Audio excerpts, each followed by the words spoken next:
చేరుకుడు వచ్చిన మీ అందరికీ యేసుక్రీస్తు నామమున పేరిట శుభాభినందనాలు తెలియజేస్తాం. ఉదయకాలం కొన్ని విషయాలు మనము జ్ఞాపకం చేసుకున్నాం. మనము ప్రాముఖ్యంగా జ్ఞాపకం చేసుకున్న వాక్యం ఏంటంటే మూలవాక్యం 1 సమూయేలు గ్రంథము 12వ అధ్యాయము 22వ వచనం. తన జనముగా చేసుకొనుటకు దేవుడికి ఇష్టము కలిగి ఉన్నాడు. మూలవాక్యం అదండి. దాని విషయమై కొన్ని మాటలు మనము ఉదయకాలం మాట్లాడుకున్నాం. ఈ సమయంలో కొన్ని మాటలు మనము జ్ఞాపకం చేసుకుందాం పార్ట్ 2గా. దానియేలు గ్రంథం 4వ అధ్యాయము 37వ వచనం. దానియేలు గ్రంథము 4వ అధ్యాయము 37వ వచనం. దానియేలు సత్ప్రవర్తన కలిగి ఉన్నాడు కనుక అన్యరాజును మార్చింది. ప్రియుల ప్రవర్తన అంటే మంచిగా దేవుళ్ళో నడిచేవారు. తన ప్రజలు, తన జనంగా చేసుకున్నటువంటి ప్రజలు ఎలా నడవాలి? దేవునికి ఇష్టంగా నడవాలి. చదవండి 4వ అధ్యాయము 37వ వచనం.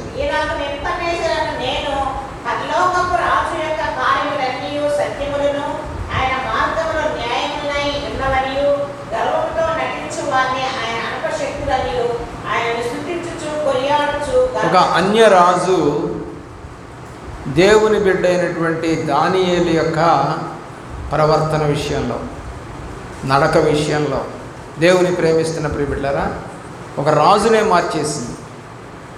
దేవునికి ఇష్టమైనటువంటి వారు తన వారిని మార్చుకుంటారు, తమ చుట్టుపక్కల ఉన్న వారిని మారుస్తారు, తమకు తామే దేవుడికి సమర్పించుకుంటారు. కాబట్టి ఇవన్నీ కూడా మరి ఉద్యోగం చేస్తూ ఉన్నవాడే దానియేలు. పెద్ద ఉద్యోగం చేస్తాం, ప్రధానుల్లో ప్రధానుడు. అలాంటి ప్రధానుడైనటువంటి మంచి దేశం మొత్తం మీద అధికారిగా ఉన్నటువంటి వ్యక్తి దేవుడికి రోజుకు 3 సార్లు ప్రార్థన చేస్తాడు. నేను ఎన్నోసార్లు చెప్పాను మీకు. మాకు గంట ప్రార్థన చేయాలి. దానియేలు 3 గంటలు ప్రార్థన చేస్తాడు. ఉదయము, మధ్యాహ్నం, సాయంకాలం. నువ్వు 1 గంట ప్రార్థన చేస్తే నీ కుటుంబం బాగుపడుతుంది, నీ జీవితం బాగుపడుతుంది, నీ ఆలోచనలు మారుతాయి, నీ తలంపులు మారుతాయి, నీ నడకలు మారుతాయి, నీలో ఉన్నటువంటి అహంకారం పోతుంది, గర్వం పోతుంది, సంతోషం వస్తుంది, సమాధానం వస్తుంది. ప్రతి విషయంలో కూడా మంచి కార్యములు చేయాలి అని అంటే మనకి ప్రార్థన ఉండాలి. ప్రార్థన ముఖ్యమండి. రెండోది, ప్రార్థనలో మన దోషములను ఒప్పుకోవడం కూడా ముఖ్యం. దేవుణ్ణి స్తుతించటం ఎంతో సంతోషం. అందుకని మనం పాట పాడుతూ ఉంటాం, దేవుని స్తుతించుడి ఎల్లప్పుడూ. అబ్బాయి ఎంత చక్కగా పాడతారో, ప్రతి ఒక్కళ్ళ స్వరం ఎంత చక్కగా ఉంటుందో. ఏంటంటే అండి, దేవుని స్తుతించుడి ఎల్లప్పుడూ దేవుని. అది మాత్రం జరగదు. మొదటిది మాత్రం చేస్తాం, అప్పుడప్పుడు స్తుతిస్తామయ్యా, ఎల్లప్పుడూ మాత్రం స్తుతించాం. ఎల్లప్పుడూ స్తుతిస్తేనే ఆ పాటకు అర్థం. ఫిలిప్పీ 4:4 ప్రకారంగా ప్రతి క్షణంలోనూ ప్రభువునందు ఆనందించాలి. ఏ విషయంలో కూడా, ప్రయాణం అవుతున్నావు, వంట వండుతున్నావు, చదువుకుంటున్నావు, ఉద్యోగం చేస్తున్నావు, ఏ పని చేస్తున్నా సరే ప్రభువా నీకు స్తోత్రం అని అనటానికి ఏమన్నా తప్ప? చెప్పండి. అయ్యా అధికారికి మంచి. దానియేలు గ్రంథంలోని 1వ అధ్యాయంలో దానియేలు ప్రార్థన చేసేది ఏంటంటే, ఆ శాఖాధాన్యములను తినున్నట్లుగా ఆ యొక్క అధిపతికి, అంటే ఆ నపుంసకుల అధిపతికి కటాక్షము దేవుడు కలగజేశాడు అని రాశాడు. ఎందుకు కటాక్షం కలగజేశాడంటే, మనం దేవునికి ఇష్టమైనప్పుడు మన ప్రార్థన దేవుడు అంగీకరిస్తాడు. కొంతమందికి ఇష్టం ఉండదు, ప్రార్థన అంటే ఇష్టం ఉండదు. సరదాగా కూర్చొని మాట్లాడుకోవడం అంటే చాలామంది ఇష్టపడుతూ ఉంటారు.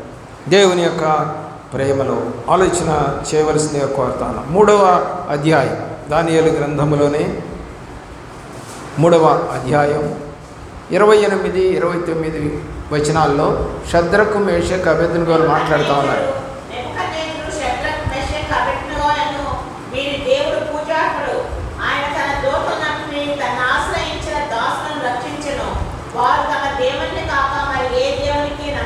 అది గుర్తుపెట్టుకోవాలి. వారు తమ దేవునికి కాక మరి దేనికి కూడా. దేవుని ప్రేమిస్తున్న పిల్లరా, ఇంకొక దేవుడు లేడు అసలు. పూజ చేయకూడదు, నువ్వు ప్రార్థించకూడదు. ప్రేమించవచ్చు, ఏమండి, దేవుళ్ళని కాదు మనుషులను ప్రేమించవచ్చు. అన్య జనాంగంలో ఉన్నాం కాబట్టి వాళ్ళతో మనం ప్రేమించి మాట్లాడాల్సిందే, తప్పదు. ఎందుకంటే ఆ పేర్లన్నీ కూడా వాళ్ళ యొక్క దేవుళ్ళ పేర్లు, దేవతల పేర్లే ఉంటాయి. మనం పిలిచినప్పుడు కూడా మరి ఆ యొక్క దేవుళ్ళ పేర్లనే ఉచ్చరిస్తూ ఉంటాం. అది తప్పేం కాదు. ఎందుకంటే మనం పుట్టిందే అన్య దేశంలో. మరి అన్యులను సంపాదించుకోవాలంటే మనం వారిని ప్రేమించాలి. అయితే ఈ శద్రకు మేషకు అబేద్నెగో అనేటువంటి ముగ్గురు అన్ని దేశంలోనే ఉన్నారు ఇప్పుడు. ఏమండి, ఆ యొక్క రాజ్యంలో, బబులోను దేశంలో మరి వారు దేవుణ్ణి మహిమపరిచేటట్టుగా నడిచారు. ఇప్పుడు రాజు ఏమంటున్నాడో చూడండి, ఏమన్నాడు అక్కడ దేవుని యొక్క మాటలో, మీ దేవుడు రక్షించు దేవుడు. ఏమంటున్నాడండి? రక్షించుటకు సమర్థుడైనటువంటి దేవుడు. మరి నీవు అది రుజువుపరచాలి కదా. నువ్వు కూడా మీ ఇంట్లో, నేను ప్రార్థన చేస్తున్నాను, మా కుటుంబములను రక్షించటానికి సమర్థుడైనటువంటి దేవుడు అని నువ్వు ప్రార్థన చేస్తున్నావా? అయ్యేమోనండి చెబుతున్నావు, వాళ్ళు వింటలేదు అంటున్నావా? అలా అంటున్నావంటే నీకు దేవుడి మీద అపనమ్మకం ఉందని అర్థం. దేవుడు ఒక మాట అడుగుతున్నాడు. త్రోవ పక్కన గుడ్డివాడు కేకలు పెడుతున్నాడు, నజరేయుడు యేసు దావీదు కుమారుడా అని కేకలు పెట్టాడు. సరే, ఆయన దాటి వెళ్ళిపోయాడు కూడా, ఆ గుడ్డివాడిని దాటి వెళ్ళిపోయాడు. సరే, వీళ్ళు అడవద్దని చెప్పారు ఎవరు? శిష్యులు. అయితే దేవుడు మరల గట్టిగా అరుస్తూ ఉన్నాడు. అప్పుడు ఏం చేశాడు? దేవుడు ఆగిపోయి వాడిని తీసుకురమ్మన్నాడు. వాడు వచ్చాడు. నేనేమి చేయగోరుచున్నావు అని అడిగాడు దేవుడు. అడిగితే నా కళ్ళు తెప్పించయ్యా అన్నాడు. పిల్లలు ఇక్కడ చాలా అర్థం ఉంది దాంట్లో. కళ్ళు తెప్పించాయా అంటే నిజంగా వాడు గుడ్డివాడని రాసింది అక్కడ. కానీ మనం ఎలాంటి గుడ్డివాళ్ళం? ఆత్మీయ గుడ్డివాళ్ళం. అంటే మన కళ్ళు తెరవబడలేదు ఇప్పటికీ. మన కళ్ళు తెరవబడితే వాడు కళ్ళు తెరవబడిన తర్వాత ఏం చేశాడండి? యేసును వెంబడించెను. హల్లెలూయా. ఏం చేశాడు? యేసును వెంబడించెను. మరి నీ ఆత్మీయ కన్నులు తెరవబడితే నీవు కూడా ఏం చేస్తావు? దేవుడిని వెంబడిస్తావు. అయ్యా మేము వస్తూనే ఉన్నాం, ప్రతి ఆదివారం చర్చికి వస్తాను అని అంటారు కొంతమంది. వారానికి ఒక్క రోజు పని చేస్తే నీకు డబ్బులు వస్తాయా? చర్చికి రమ్మని అంటలేదు నిన్ను. నీ ఇంట్లో నువ్వు ప్రార్థన చేసుకో. ఒక గంట ప్రార్థన చేస్తే నువ్వు చెప్పాలి సాక్ష్యం. నేను ఇలాగ గంట ప్రార్థన చేశాను, ఇదిగో నెల అయింది, లేదా 2 నెలలు అయింది, లేదా 3 నెలలు అయింది, నా కుటుంబం దేవుళ్ళకి వచ్చింది, హల్లెలూయా అని చెప్పాలి. అది ఆయన రక్షించుటకు సమర్థుడు. నీవు ఇలాంటి ప్రార్థన చేస్తున్నావా? వాళ్ళు చూడండి ఎంత గట్టిగా చెప్తున్నారో, మా దేవుడు రక్షించినా రక్షించకపోయినా అని చెప్పి రాజుతోటి మాట్లాడుతూ ఉన్నారు. అలాగా నీవు కూడా ఎవరితోనో మాట్లాడేటప్పుడు అలాగా మాట్లాడగలవా? రోమాపత్రిక 1వ అధ్యాయం 23వ వచనం. దేవుడు అక్షయుడు, అంటే క్షయము లేదు, అంటే ఆయన విత్తనంలాగా కుళ్ళిపోవడం లేదు. ఎవరంటే ఆయన అక్షయుడుకు దేవుడి మహిమను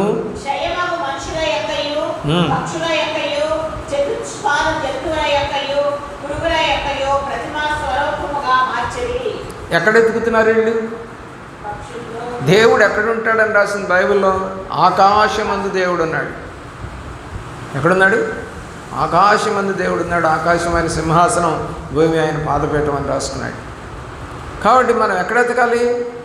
కొండల తట్టు నాకు కన్నులెత్తుచున్నాను, నాకు సహాయం ఎక్కడి నుంచి వస్తుందని ఎక్కడ చేతులెత్తి ప్రార్థన చేస్తున్నాడా? చేతులెత్తే ప్రార్థన చేస్తున్నాడు. అందుకని సేవకులు చెప్తారు, మీరు చేతులెత్తి ప్రార్థించి, మీ స్వరములెత్తి ప్రార్థించి, మీ యొక్క ముఖములను ఎత్తి ప్రార్థన చేయండి. ఎందుకంటే పరమందున్న దేవుడు విని మన మధ్యకి ఆయన గాలి రూపంలో, అంటే ఆత్మరూపంలో మన మీదకు వస్తాడు. అదే మీకు కనపడుతుంది అపోస్తల కార్యగ్రంథం 2వ అధ్యాయం. ఎలాంటి గాలి వీచిందండి? దేవుని యొక్క ప్రేమలో బలమైన గాలి. ఎప్పుడండి? ప్రార్థనలో ఉన్నప్పుడు. కాబట్టి నీ మీదకి బలమైన గాలి, అది పరిశుద్ధాత్మ గాలి. పరిశుద్ధాత్మ నిన్ను ఆవరిస్తాడు, పరిశుద్ధాత్మ నిన్ను బలపరుస్తాడు, పరిశుద్ధాత్మ నిన్ను మారుస్తాడు, పరిశుద్ధాత్మ నీకు వరాలిస్తాడు, పరిశుద్ధాత్మ నీ యొక్క నాలుకలను విభాగిస్తాడు. ఇవన్నీ జరగాలి అంటే ప్రార్థన అవసరం. కాబట్టి వీళ్ళు ఏం చేస్తున్నారండి? దేవుణ్ణే మహిమపరుస్తున్నారు. ఎందుకని? దేవునికి ఇష్టమైన బిడ్డలు ఎప్పుడు కూడా దేవుణ్ణి మహిమపరుస్తారు, దేవునికి. అలాగే 25వ వచనం కూడా చూడండి, 1వ అధ్యాయం రోమాపత్రిక. సృష్టికర్తకు ప్రతిగా సృష్టమును, అది సృష్టికర్తను మర్చిపోయారు. మీ అమ్మానాన్నలను నువ్వు కనపరచాలి. ఎందుకంటే ఈ భూమి మీదకి రావడానికి మీ అమ్మానాన్నలు కారణం, ఎవరో కారణం కాదు. నీకు పుట్టిన పిల్లలు తల్లిదండ్రులను గౌరవించాలి, ప్రేమించాలి. తల్లిదండ్రుల మీద ఎకసెక్కాలు ఆడకూడదు, తల్లిదండ్రులను వ్యతిరేకంగా మాట్లాడకూడదు, తల్లిదండ్రులకు రెక్లెస్గా మాట్లాడకూడదు, పోవే పోరా అని అనకూడదు, కొట్టకూడదు, తిట్టకూడదు, గౌరవించాలి, పాదాలు కడగాలి. ఎందుకంటే ప్రతి సంవత్సరము నీ పుట్టినరోజు అప్పుడు నువ్వు చేయాల్సిన పని ఏంటో తెలుసా? మీ అమ్మా నాన్నల దగ్గరికి వెళ్ళి వాళ్ళ కాళ్ళు కడిగి, అమ్మా ఈ భూమి మీదకి రావడానికి మీరు మాకు సహాయం చేశాడు దేవుడు అని వారిని పూజ చేయవలసిన మనుషులు ఈరోజు అది లేకుండా సరదాగా వాళ్ళు పుట్టినరోజు చేసుకున్నారు, నాకు నువ్వు పుట్టినరోజు చేస్తావా లేదా తగాదాడే పిల్లలు కూడా ఉన్నారు. తల్లిదండ్రులకు రావాల్సిన గౌరవం రావట్లేదు ఇళ్లలో. అలాగే తండ్రికి రావాల్సినటువంటి ఘనత రావట్లేదు. మీకా గ్రంథములు అంటాడు, నాకు రావాల్సిన ఘనత ఏమాయను ఏమంటున్నాడు? నాకు రావాల్సిన ఘనత ఏమైపోయింది? నేను తండ్రినైతే అనే మాట కూడా రాయబడిందాడు. వాడి తండ్రులు అయినటువంటి వారు భూ సంబంధమైన తండ్రులు, పర సంబంధమైనటువంటి తండ్రి ప్రభువారు. భూ సంబంధమైన తల్లిదండ్రులని నువ్వు ప్రేమించలేనప్పుడు నువ్వు చీకట్లో ఉన్నావు వ్యక్తి అవుతావు. భూ సంబంధమైనటువంటి వాళ్ళని నువ్వు ప్రేమించలేనప్పుడు పరమందును దేవుణ్ణి ఎలా ప్రేమించగలుగుతావు? అది జరిగే పని కాదు. దేవుని యొక్క ప్రేమ ప్రియులరా. అందుకని ఏమంటున్నాడు? సృష్టికర్తకు ప్రతిగా సృష్టమును పూజ చేస్తున్నారు. కీర్తన గ్రంథం 50వ కీర్తన 23వ వచనం. 50వ కీర్తన 23వ వచనం. స్తుతిస్తూ దేవుని మహిమపరిచారు. ఎలా మహిమపరుస్తున్నారు దేవుని? ఎవరు దేవుణ్ణి మహిమపరచగలరు అంటే నీ నోటితో స్తుతించాలి. చాలామందికి పాటలు పాడటం కూడా రాకపోవచ్చు, అయినా వింటే సినిమా పాట అయినా నువ్వు పాడతావు, వింటే దేవుని పాట అయినా పాడగలుగుతావు, వింటే దేన్నైనా తిరిగి చెప్పడానికి అవకాశం ఉంది. దానికి చదువు అవసరం లేదు, వింటే చాలు. కాబట్టి నువ్వు వింటున్నావు. మరి పాట పాడుతూ ఉన్నారు, 1-2 సార్లు పాడుతూ ఉన్నారు. నీకు చేతనైతే నోటితో నువ్వు కూడా నీకు వచ్చినట్టుగా స్తుతిస్తూ చేతులు కొడుతూ మరి చప్పట్లు కొడుతూ దేవుడిని మహిమపరచవచ్చు. కాబట్టి చప్పట్లు కొట్టడం అనేది దేవుడిని మహిమపరచడానికి ఒక గుర్తు.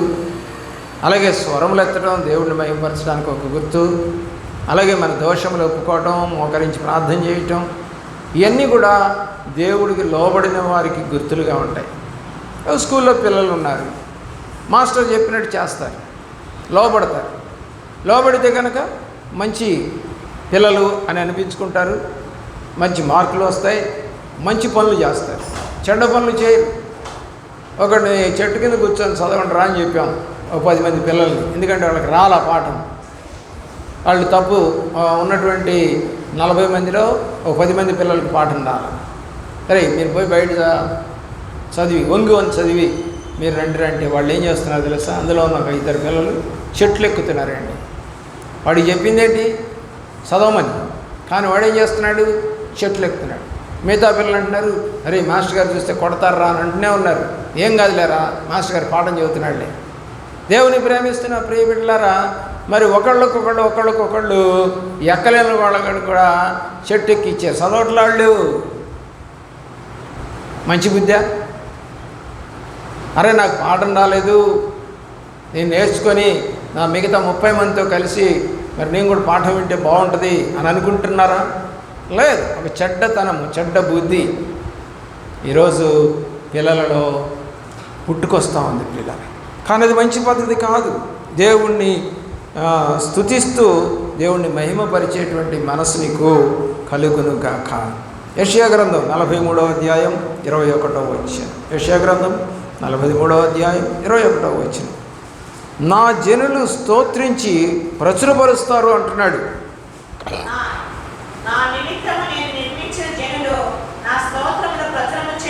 స్తోత్రముతోటి ప్రచురం చేస్తారు.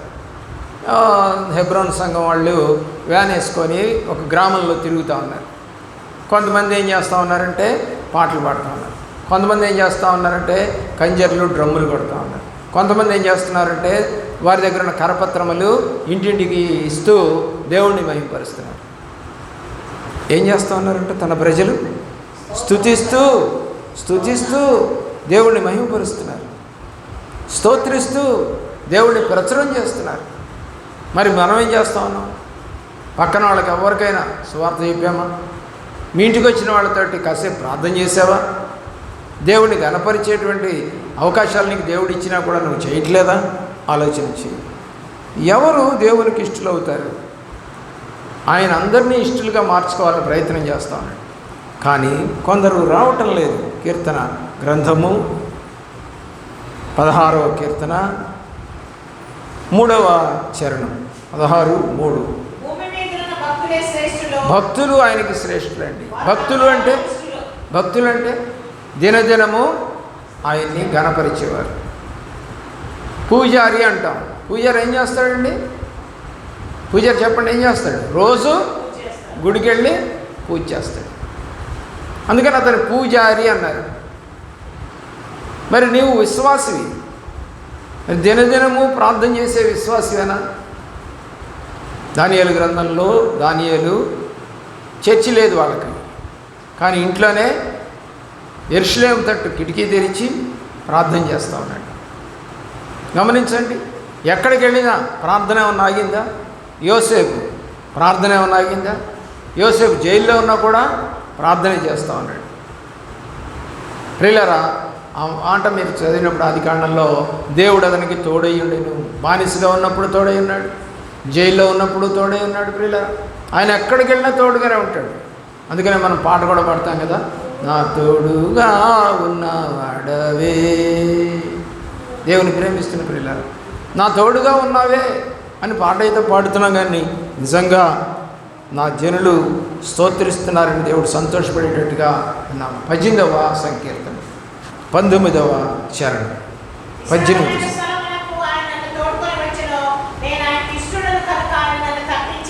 దేవుడికి ఇష్టమైతే మనల్ని తప్పిస్తాడు. నాకు అనేక యాక్సిడెంట్లు అయ్యాయి, అనేక ఆపరేషన్లు జరిగాయి. తప్పించాడా లేదా? నిలబడ్డాను అంటే ఈ రోజున ఇక్కడ ఆయన తప్పించబడే దేవుడు కాబట్టి, తప్పించాడు కాబట్టి. కాలుకి ఆపరేషన్ జరిగినా, కంటికి ఆపరేషన్ జరిగినా, మోచేతికి దెబ్బ తగిలినా, మోకాళ్ళకి దెబ్బలు తగిలినా, అనేక పర్యాయాలు పడిపోయినప్పుడు లేవనెత్తిన దేవుడు, కృంగినప్పుడు లేవనెత్తిన దేవుడు, బాధలో ఉన్నప్పుడు చేయి చాచి పిలిచిన దేవుడు. నా విషయంలో బైబిల్లో ఏదైతే చెప్పారో అవన్నీ నాకు జరిగాయి. నేను నమ్ముతున్నాను దేవుడిని. అందుకనే వాక్యం ఏం సెలవిస్తుందండి? దేవుని యొక్క ప్రేమలో దేవుడికి ఇష్టలుగా మనము జీవించాలి. కాబట్టి ఇష్టంగా నువ్వు జీవించాలి. 2 సమూయేలు గ్రంథము 22వ అధ్యాయము 20వ వచనం. 22వ అధ్యాయము 20వ వచనం. ఇష్టలైతే ఆయన తప్పిస్తూ ఉంటాడనేది బైబిల్ వాక్య సత్యమే. చదవండి, 2 సమూయేలు 22వ అధ్యాయము 20వ వచనం. కాబట్టి దేవుడు యొక్క వాక్యం వింటున్న ప్రియబిడ్డలారా, దావీదు అంటా ఉన్నాడు ఈ మాట, నేను ఆయనకి ఇష్టడు కాబట్టి దేవుడు నన్ను తప్పించాడు.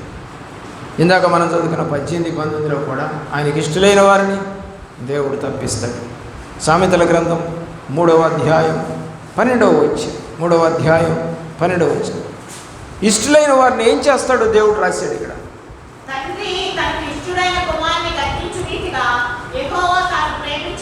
ఎందుకు గద్దిస్తాడు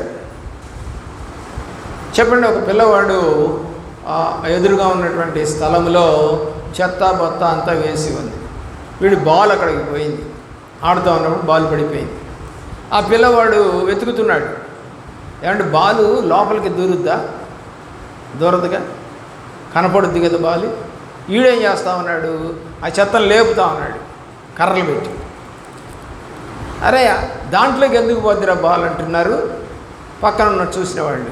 అక్కడక్కడ పడి ఉంటుంది చూడరా, అక్కడ చూడకుండా నువ్వు దాన్ని ఎత్తుతావు ఎందుకు, అనవసరంగా పురుగు పుట్రా ఉంటుంది అని చెప్తున్నారు. కానీ వాడు వింటల్లా. బుద్ధి మంచిది కాదు, బాల్ దూరదు, దేంట్లోకి పోయేది కాదు, అది పైనే పడుతుంది. పిల్లరా అలా చేసేసరికి అనుకోకుండా అందులో ఒక చిన్న పాము ఒకటి ఉందంట. అది వీడు చూడలేదు. వీడు ఒక పక్కన లేపినప్పుడు రెండో పక్క నుంచి పాము వచ్చేసేసి కాటేసి, అది కూడా వాడికి తెలియలా. పిల్లలు ఆలోచించేయండి, ఏదో కుట్టిందో లేదో పుల్ల గుచ్చుకుందో అనుకుంటున్నాడు వీడు.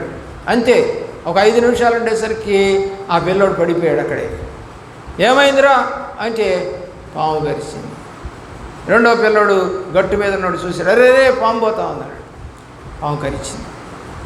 గ్రహింపు లేదు, మాట వినాలి. దేవుడు వాక్యము వింటున్నా ప్రియబిడ్డలారా, దేవుని యొక్క ప్రేమలో మనము దేవునికి ఇష్టలైతే కనుక దేవుడు మనల్ని ఏం చేస్తాడు, గద్దిస్తాడు. నీ పిల్లలు నీకు ఇష్టం, గద్దిస్తావు. సంఘంలోని బిడ్డలు సేవకుడికి ఇష్టం, గద్దిస్తాడు. ఎందుకు? తప్పిపోకుండా ఉండాలని, పడిపోకుండా ఉండాలని, జారిపోకుండా ఉండాలని, వెనుతిరగకుండా ఉండాలని. ఎందుకు గద్దింపులు అంటే మనం పడిపోకుండా ఉంటే దేవుడు మనకి ఇష్టంగా ఉంటాడు. రోమాపత్రిక 14వ అధ్యాయం 18వ వచనం. రోమాపత్రిక 14వ అధ్యాయము 18వ వచనం. క్రీస్తు దాసులు దేవునికి ఇష్టలు. క్రీస్తునకు దాసులు అవ్వాలి.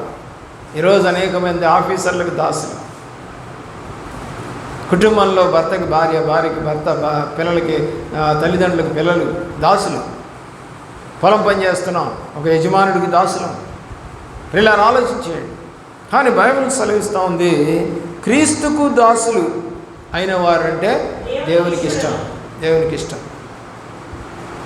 నువ్వు క్రీస్తుకు దాసురాలువా, క్రీస్తుకు దాసుడువా? ఆలోచన చేయ ఒకసారి. క్రీస్తుకు దాసులం అయితే తప్పనిసరిగా దేవుడిని వెంబడిస్తాం, వెనకడుగేయం, పోనీలేనం. మనకిష్టమైన వారు వస్తున్నారంటే ఇంటికి, మన ఇంటిని ఎంత శుభ్రం చేస్తామండి చెప్పండి. ఎక్కడెక్కడో పడేసిన వస్తువులని తీసేస్తాం, కట్టెలు సరి చేస్తాం, ఊడుస్తాం, తుడుస్తాం, కాస్త స్ప్రే కొడతాం మంచి వాసన రావాలని. ఎప్పుడూ గబ్బే కొడతా ఉంటుంది, కనీసం ఒక్కరోజు అన్న. ఎవరాళ్ళు? మనకిష్టమైన వాళ్ళు. మా ఇల్లు బాగుంది అని చెప్పించుకోవాలి, మా వస్తువులు జాగ్రత్తగా పెట్టుకుంటాం అని చెప్పించుకోవాలి, ఎప్పుడు ఫ్రెష్గా ఉంటుందా ఇల్లు అని చెప్పించుకోవాలి. అంత అవుతుందే, అబద్ధమే. కనీసం మనకి ఇష్టమైన వాళ్ళు, బైబిల్ ప్రకారం ఇష్టమైన వారు ఎవరు? దేవుడు. మరి ఆయన నీ ఇంటికి రావాలంటే మరి నీ హృదయం క్లీన్గా ఉండాలి కదా. ఆలోచన చేయవలసిందిగా. హెబ్రీ పత్రిక 11వ అధ్యాయం 5వ వచనంలో, హానోకు దేవునికి ఇష్టడు కాబట్టి 300 సంవత్సరాల పాటు దేవునితో నడిచెను. చదవండి. హానోకు 11:5.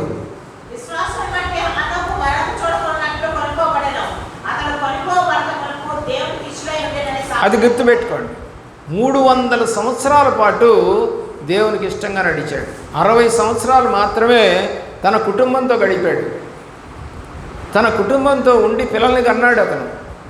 కానీ ఎక్కువ సంవత్సరాలు ఎవరితో తిరిగాడంట?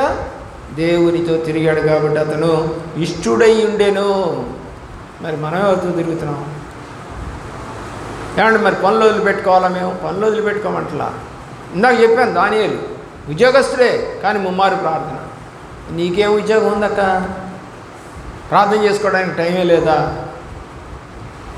అదే దౌర్భాగ్యం. అంటే అవకాశం ఉన్నా కూడా ప్రార్థన చేసుకోలేనటువంటి వాళ్ళు దేవునికి ఇష్టలు అవుతారా? అవరు. ఆయన పొద్దున్న నుంచి సాయంకాలం దాకా ఉద్యోగం చేసి ఆయన ప్రార్థన చేస్తూ ఉన్నాడు. దానియేలు దేశం మొత్తం మీద అధికారి అతను.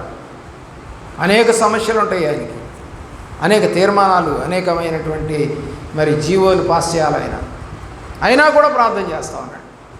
అది నచ్చలేదు దేశంలో ఉన్నటువంటి కొంతమందికి. పిల్లరా, నువ్వు ప్రార్థన చేస్తూ నచ్చకుండా ఉన్నటువంటి సందర్భాలు ఏమైనా ఉన్నాయా? ఈమె ఎప్పుడు ప్రార్థన చేస్తూ ఉంటుంది అని అనిపించుకొని విసుక్కున్న రోజులు ఏమైనా ఉన్నాయా మీ ఇంట్లో? ఉండవు. ఎందుకంటే నువ్వు ప్రార్థనాపరురాలు కాదు. నువ్వు ప్రార్థనాపరురాలు అయితే విసుక్కుంటారు. ఎప్పుడు ప్రార్థనేనా అంటున్నారు అంటే దేవుడు నీతో ఉన్నాడని అర్థం. గుర్తుపెట్టుకోవాల్సిందిగా అనిపించుకోవట్లేదా? నార్మల్ వ్యక్తిగా ఉన్నావా? మామూలు వ్యక్తిగా ఉన్నావా? క్రైస్తవ వ్యక్తిగా విశ్వాసిగా లేవా? దేవుడు అంటే ఉన్నాడు, తన ఇష్టమైన వారిని జనంగా చేసుకోవాలని ఆయన ఇష్టం కలిగి ఉన్నాడు. ప్రియులారా, నువ్వు ఆయన జనాంగంగా మారాలని ఆయన ఇష్టపడుతూ ఉన్నాడు. సామెతల గ్రంథం 9వ అధ్యాయం 3వ వచనం, లేకపోతే 21వ అధ్యాయం చూడండి. 21వ అధ్యాయము 3వ వచనం, నీతి న్యాయములు. కాబట్టి దేవుణ్ణి ఇష్టమైనటువంటి వాళ్ళు ఎవరంటే నీతి న్యాయములు జరిగిస్తూ ఉన్నవాడు. బలులు కాదు. పాత నిబంధనలో అన్ని బలులు ఉన్నాయి. ఇప్పుడు కూడా పాస్టర్ గారికి అర్పణలు తెస్తానే ఉన్నారు చాలా చోట్ల. అది ఇస్తే సరిపోద్దులే అనుకుంటే కుదరదు. ఒక ఆమె బంగారు కమ్మి వేసింది, ఒక ఆమె మంగళసూత్రం వేసింది, ఒక ఆమె పట్టీలు వేసింది, ఒక ఆమె ఉంగరం వేసింది, ఒక ఆమె దుద్దులు వేసింది. అది కాదు కావాల్సింది. దేవుడికి నీతి న్యాయములు జరిగిస్తూ ఉండు, అప్పుడు నువ్వు దేవుడికి ఇష్టపడతావని బైబిల్ సెలవిస్తూ ఉంది. దేవుని యొక్క ప్రేమలో మరి దేవునికి హానోకు, నోహు, అబ్రహాము, ఇస్సాకు, యాకోబు, యోసేపు, ఎఫ్రాయిము, మోషే, దావీదు, యెహోషువ, గిద్యోను, కాలేబు, సమూయేలు, దానియేలు, షద్రకు, మేషకు, అబేద్నెగోలు, 11 మంది శిష్యులు, పౌలు, స్టెఫను, ఇలా చెప్పుకుంటూ పోతే బాప్తిజం ఇచ్చి యోహాను, ఫిలిప్పు, నతనయేలు, రూతు, ఎస్తేరు, దెబోరా, సిసెరా, యాయేలు, మార్తా, మరియా, ఇలా అందరూ మిషనరీస్గా మారిన వాళ్ళు. చార్లెస్ ఫిన్నీ గారు, సైలస్ ఫాక్స్ గారు, ప్రియులారా, వీళ్ళంతా కూడా దేవునికి ఇష్టమైన వాడు. మోజెస్ చౌదరి గారు, దానియేలు గారు, భక్సింగ్ గారు, ఏసన్ గారు, వీళ్ళంతా దేవునికి ఇష్టమైన పిల్లలు. అలా నీవు కూడా నడుస్తావా? నడవాలనే ఆశ నీకుందా? ఇష్టముగా నువ్వు మారి దేవునికి మహిమ తెచ్చు బిడ్డగా ఉందువుగాక. 10 నిమిషాలు ప్రార్థన చేద్దాం. మోకరించండి.